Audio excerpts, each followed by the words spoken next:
क्या नाम हुआ आपका? दीपक सिंह। दीपक सिंह जी, जिस तरीके से अरविंद केजरीवाल की एक रिपोर्ट निकलकर सामने आ रही है, 44 करोड़ की रेनोवेशन उन्होंने अपने बंगले में करा ली उस टाइम पे जब कोरोना काल से दिल्ली और पूरा देश जूझ रहा था। क्या कहना होगा उसको लेकर जिस तरीके से अब रिपोर्ट निकलकर सामने आई है? भैया देखो, पहली बार वो इलेक्शन जब दिल्ली में जीतते हैं तो 28 सीटें आती है, कांग्रेस के साथ वो समझौता करके मतलब कि गठबंधन की सरकार बनाते हैं। फिर उसके बाद वो क्या कहते हैं कि मैं गाड़ी नहीं लूंगा, बंगला नहीं लूंगा, कुछ मुझे चाहिए नहीं, बच्चों की कसम खा लेते हैं। उसके बाद क्या होता है, सारा कुछ डकार जाते हैं। तो ऐसे करप्शन और भ्रष्ट नेता कोई जरूरत दिल्ली में नहीं है। बाकी फ्री की लॉलीपॉप जिसको चाहिए तो वो समझे। मैं तो कहते हैं कि मैं ईमानदार हूं, अगर मैं ईमानदार नहीं कहते मुझे तो पूरा देश में कोई ईमानदार नहीं है। ईमानदार अगर वो होते तो उनके नेता जो हैं आज जेल के अंदर नहीं होते, मालिश नहीं करा रहे होते। तो फिर क्या कहेंगे इसको लेकर? वो तो बार बार कहते हैं ना कि हमारी पार्टी जो है वो आम आदमी के लिए काम करती है, नाम भी उसका आम आदमी पार्टी है।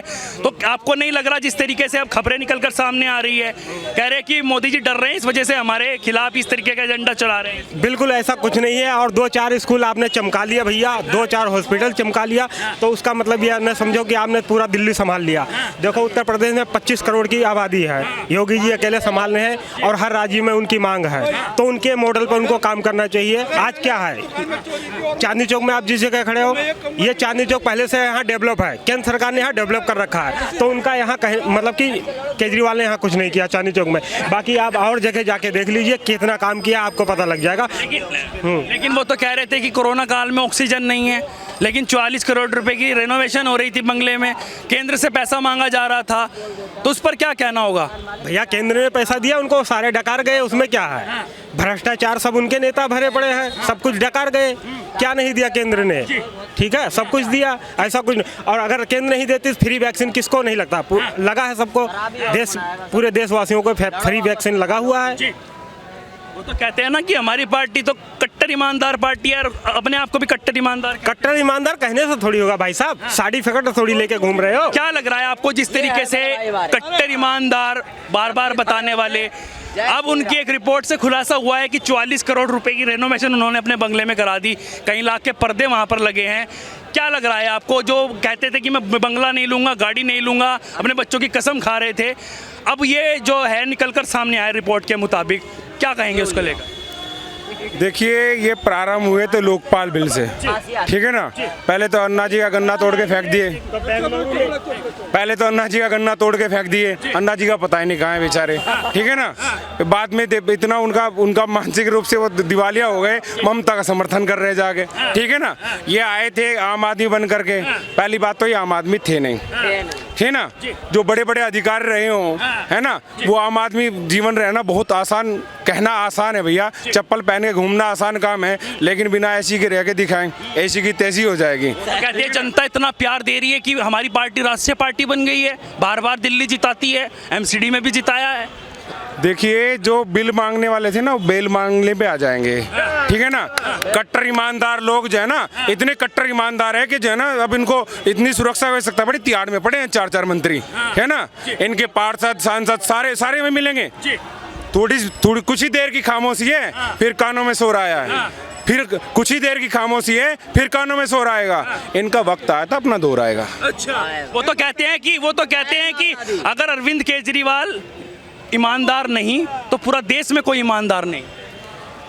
भाई देखो, नाम तो मेरा भी अरविंद ही है, ठीक है, लेकिन बताओ आपको, जब भी कोई अरविंद नाम उसका लेता है ना, मुझे लज्जा महसूस होती है। यार, ऐसे व्यक्ति का नाम भी अरविंद है?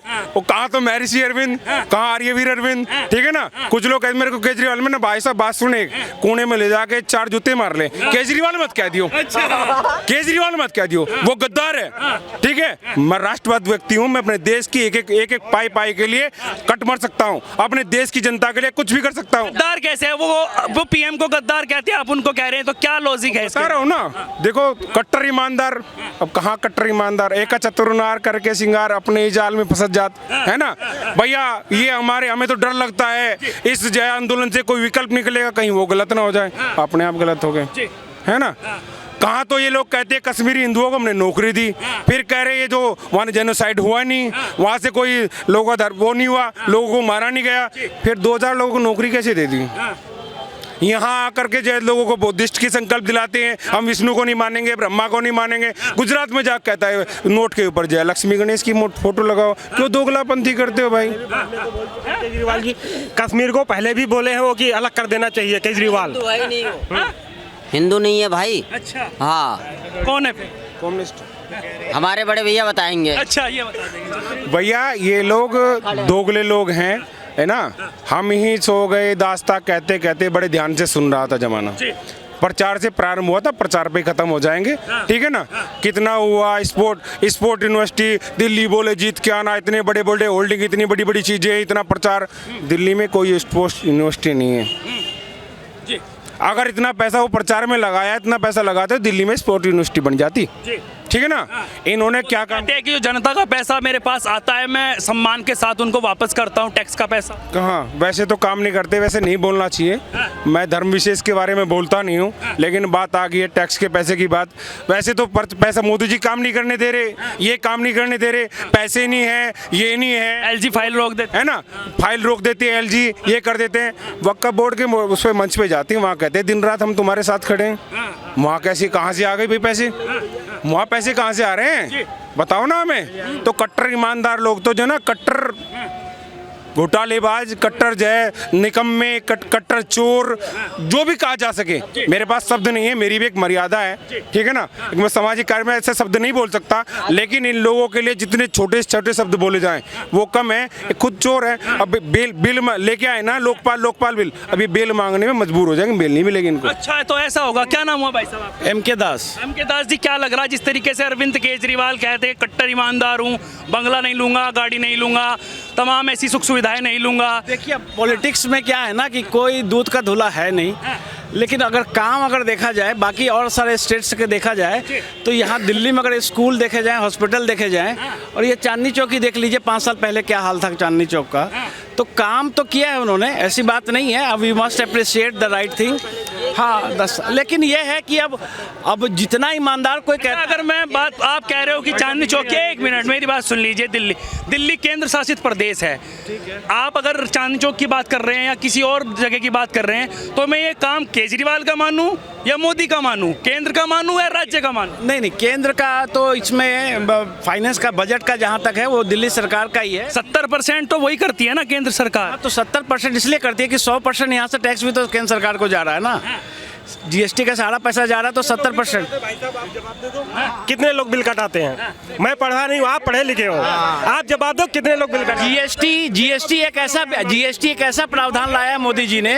GST एक ऐसा प्रावधान लाया, रिकॉर्ड तोड़ टैक्स आ रहा है, रिकॉर्ड तोड़। आपको जानकारी नहीं है, GST पहले जैसा नहीं था, पर्ची नहीं कटता। कट्टर ईमानदार कहने वाली बात, बच्चों की कसम खाने वाली बात, वो 44 करोड़ रुपए की रेनोवेशन की बात आ रही है निकलकर कोविड के टाइम। पहले कहते थे कि वो हम ये सब कुछ नहीं करेंगे, बच्चों की कसम भी खाया था। तो पॉलिटिक्स में तो आप देखते हो कौन कब पलटता है। नीतीश कुमार को देख लो, कभी मिलते हैं बीजेपी से, कभी अलग हो जाते हैं। तो मतलब सही कर रहे हैं क्या केजरीवाल? नहीं, सही गलत को तो जनता डिसाइड करेगी चुनाव में। आप भी तो जनता ही हैं। हम जनता, मंत्री हैं, बता नहीं हम मंत्री। पूछना चाहूंगा मैं, आपके बच्चे सरकारी स्कूल में पढ़ते हैं क्या? बिल्कुल हैं, बिल्कुल। सेंट्रल स्कूल में, सरकारी स्कूल में। सरकारी स्कूल केजरीवाल सरकारी दिल्ली सरकार देखती है? नहीं, केंद्र सरकार देखती है। अरे तो हमारा तो बढ़ने कौन सा काहे नहीं पढ़ाते फिर उस स्कूल में? जो नए स्कूल बने उसमें कराओ ना एडमिशन। नया फर्नीचर होगा, नई सब चीजें, क्यों नहीं कराते एडमिशन? जिसके बच्चे इसकी चांदनी चौक की बात करते हो? चांदनी चौक में पिछले 3 दिन से पानी नहीं है। पिछले 3 दिन से पानी नहीं है, और यहाँ नो एंट्री नहीं। पहले गेट नहीं लगा था यहाँ। पानी नहीं है, वोट क्यों देते हो? तीसरी बार क्यों जिताया केजरीवाल को? हम नहीं देते भाई वोट, तीसरी बार हम नहीं देते वोट। हम तो मशीन उठा के, वो कहते हैं ईवीएम में गड़बड़ कर रखी है, हम तो ईवीएम उठा के भाग जाए उसकी, ठीक है ना। 62 सीट कैसे आ गया? इसके पहले 67 सीट कैसे आ गया? ये देखो, तो अब नहीं आएगा, भूल जाओ। MCD में तो आ गए, फिर MCD में आ गए। चौथा इलेक्शन जीत लिया है, चौथा इलेक्शन जीत लिया। इधर तो आइए एक मिनट। अगर आपने काम कहा कि काम वो कर रहे हैं, एक काम उन्होंने ठेकों का भी किया था, एक के साथ एक फ्री भी वो दे रहे थे, उस पर क्या कहना? वो उस पर यह कहना है कि दिल्ली में जो पीने की आयु है 21 साल, बाकी स्टेट में 18 साल भी है। और पहले 800 ठेके थे, अब 400-450 ठेके। तो अब किसमें किसको सही किसको गलत का? एक के साथ एक फ्री दे रहे थे, क्या सही था क्या? वो कौन दे रहा था? सरकार थोड़ी दे रही थी। वो कौन दे रहा था? वाले दे रहे थे। क्या बात है? फिर ये शराब नीति क्या है भाई साहब? ये शराब नीति क्या है? आपका ठेका है क्या कोई? ना, मेरा नहीं, क्या आपका ठेका है क्या? फिर बताओ कैसे कह रहे हो इतने यकीन से? इतने यकीन से कैसे कह रहे अगर हो? सरकार अलाउ नहीं करेगी तो क्या ठेके चल जाएंगे बिना लाइसेंस के? तो सरकार को ठेका किसने दिया? किसने दिया? सरकार को फायदा है दिल्ली में केजरीवाल को। ये 2 घंटे के अंदर 20 करोड़ कमाए थे उन्होंने लॉकडाउन में। भाई एक काम तो बहुत अच्छा। जब लॉकडाउन से जूझ रही थी यहाँ दिल्ली की जनता, पूरे देश की जनता, तो वहाँ पर 44 करोड़ रुपए वहाँ उनकी घर की रेनोवेशन, बंगले की रेनोवेशन में लग रहे थे। लाखों रुपए के पर्दे लग रहे थे। केंद्र सरकार से पैसा मांगा जा रहा था कि ऑक्सीजन नहीं है, उसको क्या कहें? सारे नेता तो मौजी कर रहे हैं भाई, कौन मौज नहीं कर रहा है? वो तो कहते थे ना, मैं ईमानदार हूँ, मैं कट्टर ईमानदार। मैंने तो पहला सेंटेंस ही बोला, आपने सुना ही नहीं। मैंने तो पहला सेंटेंस बोला कि जो बोलता है ईमानदार है ना, तो समझ लो डाउट है। ईमानदार को बोलना नहीं पड़ता मैं ईमानदार हूँ। ईमानदार कोई नहीं है भाई, एकदम सही, कोई ईमानदार। डबल बात होगी भाई साहब, डबल बात होगी भाई साहब, डबल बात हो गई। नहीं, कोई ईमानदार नहीं है। खुलवाए ना, जाने आने की व्यवस्था मैं कर दूंगा। सरकारी स्कूलों में सिर्फ बढ़ाओ जो उनसे बनाए, कहाँ बने हुए? हमें तो कहीं दिखाई दे रहे। यदि उन्होंने विकास किया है, फिर ये जो 44 करोड़ रुपए लगाए हैं, ये कहाँ से आए भैया? कहाँ से आए? ये चांदनी चौक की बात कर रहा हूँ, इसके रेनोवेशन जो उसने कराया है, यहाँ पे नो एंट्री जरूर कर दी इसने, है ना? जो कमाने वाले लोग थे, रिक्शा नहीं जा सकती, बाइक लेके चला जाओ। एक दिन मैं गलती से यहीं खड़ा था, मेरा जो 24,000 का एक काट दिया, 4,000 का एक काट दिया, 28,000 भी मेरी बाइक भी नहीं है। ठीक है ना? ये किया है काम, पूरा टारगेट दे करके गाड़ियां उठवाई जा रही है। वो तो जो है पुलिस ने किया होगा ना भाई साहब। भाई साहब, नो एंट्री किसने करी यहाँ? इतना तो अधिकार होगा ना उसका, केजरीवाल का। उससे पहले तो नहीं थी, केजरीवाल से पहले तो नहीं थी, शीला दीक्षित के समय में तो नहीं थी, है ना? तो उसके किसने बनाई है? उसने किया ये। और भैया ये लोग, ट्रैफिक पुलिस है, वो भी केंद्र के हाथ में आती है भाई साहब। भैया रूल तो कुछ तो रूल बनाता होगा, सारे रूल तो केंद्र सरकार नहीं बनाएगी, कुछ तो चलती होगी इसकी भी। या बिल्कुल ये खाली जो है वो चमचा ही है, चमचा उठाया यार सब्जी डालने के काम आएगा। रोटी बना के बैठी हूँ।